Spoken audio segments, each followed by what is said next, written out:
Halo teman-teman dan saudara-saudari sekalian, Shalom. Bagaimana kabar kalian semua? Semoga baik-baik saja ya. Nah, pada kesempatan kali ini, saya, Wina, Acel, Brigita, dan Prisil mau bahas nih mengenai satu hal yang pasti teman-teman bisa tebak. Karena hal ini bisa menyangkut keseharian kita, baik itu di lingkungan sekitar ataupun di luar. Hah? Apaan tuh, Win? Itu loh, Pris, yang biasa kita lakuin kalau kita lagi berhadapan sama orang yang beda pendapat atau sesama orang yang beda kepercayaan. Nih gue kasih clue deh, pokoknya depannya tuh T.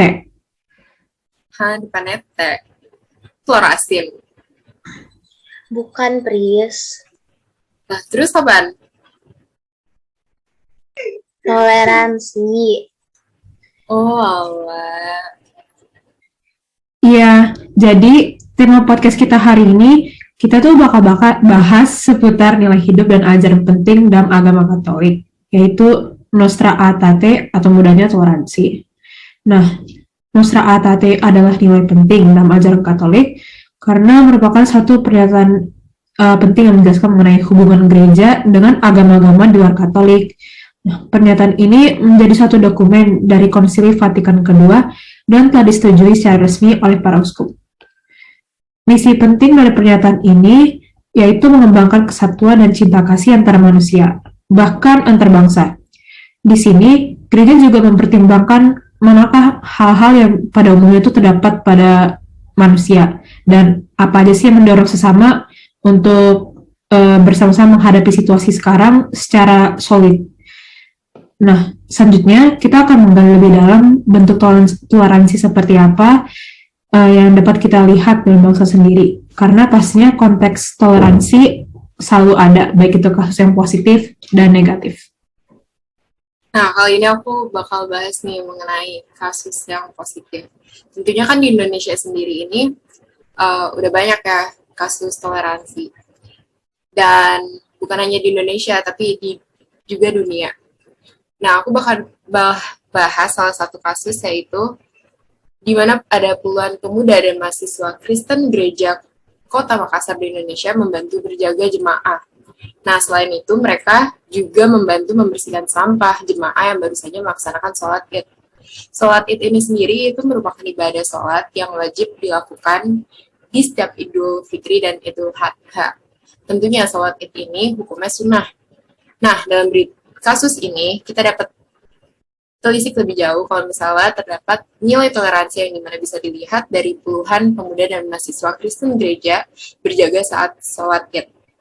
Nilai toleransi ini tentunya diajarkan oleh semua agama. Nah, salah satu nilai toleransi ini yaitu dimana mengakui dan menghormati agama lain. Toleransi itu juga bukan hanya dilakukan oleh sekelompok orang tertentu, melainkan semua umat manusia. Hal itu dikarenakan semua manusia itu tentunya memerlukan kehidupan yang tentram. Bahkan toleransi ini merupakan sebuah kunci kemajuan bangsa Indonesia dan juga dunia. Gereja Katolik itu juga sudah dari awal menunjukkan sikap toleransi dengan umat beragama lain nih, dan tampak secara nyata dalam deklarasi Nostra Aetate yang telah disebutkan oleh Mina tadi, yang merupakan sebuah dokumen gereja di mana dikeluarkan oleh Konsili Vatikan II yang berbicara mengenai hubungan gereja dengan agama-agama lain. Oleh sebab itu nih guys, toleransi ini penting banget. Wah, kalau itu pasti indah banget kan. Tapi sayangnya kasus-kasus yang bertolak belakang dengan konsep toleransi itu masih sering banget dilaporkan terjadi. Contohnya kayak penolakan pembangunan rumah ibadah yang dilaporkan masih banyak banget terjadi di khususnya daerah Jawa Barat nih. Nah, salah satu pihak yang menuntut hak untuk beribadah di lokasi layak itu dari GKI Yasmin Bogor. Menurut mereka, sudah 7 tahun puluhan jemaat gereja menggelar ibadah minggu di jalan seberang Istana Negara untuk mendesak pemerintah menjamin hak mereka beribadah. Mereka bahkan berencana menggelar ibadah Natal di atas aspal untuk 7 kalinya. Nah, sebelumnya mereka tuh beribadah dengan layak di gereja yang selesai dibangun pada tahun 2006. Tapi 4 tahun kemudian gereja mereka disegel setelah sekelompok masyarakat menganggap pembangunan gereja itu menyalahi aturan. Maka sejak tahun 2011, mereka beribadah di rumah jemaat dan di depan istana. Nah, gereja yang awal punya 400 jemaat ini perlahan-lahan menyusut menjadi puluhan karena jemaat-jemaat yang sudah tua tuh nggak kuat lagi beribadah di bawah terik matahari di depan istana. Tapi selain umat Kristen GKI Yasmin, sejumlah kelompok minoritas di Jawa Barat juga dikabarkan masih kesulitan beribadah seperti penganut agama Hindu di Bekasi. Singkatnya sih, pembangunan pura di desa Sukaurip dianggap mengada-ngada dengan alasan jumlah warga yang memeluk agama Hindu tuh cuma sedikit. Nah, buat lebih lengkapnya kalian bisa baca artikel di BBC News yang linknya bakal kami cantumkan di description box. Nah, setelah denger 2 berita tadi, gue kayaknya mau nyimpulin sesuatu deh dari diskusi kita hari ini. Jadi, Nostra Aetate dihadirkan untuk mengajak gereja dan agama-agama lain untuk hadir sebagai saudara dalam kerjasama. Deklarasi Nostra Aetate menggambarkan sikap dewasa yang perlu diambil dalam hubungannya dengan agama-agama lain. Sikap dewasa ini ditunjukkan dengan saling menghargai, serta mau berdialog secara terbuka dengan para pengikut agama lain. Nah, kalau ngelihat realita yang udah dijelasin sama teman-teman tadi, sepertinya semangat penyejukan dan perdamaian di bawah agama masih kelihatan kering. Agama jauh dari kehidupan kemasyarakatan. Agama cenderung memikirkan diri sendiri dalam lingkup dogma, aturan, dan legalitas.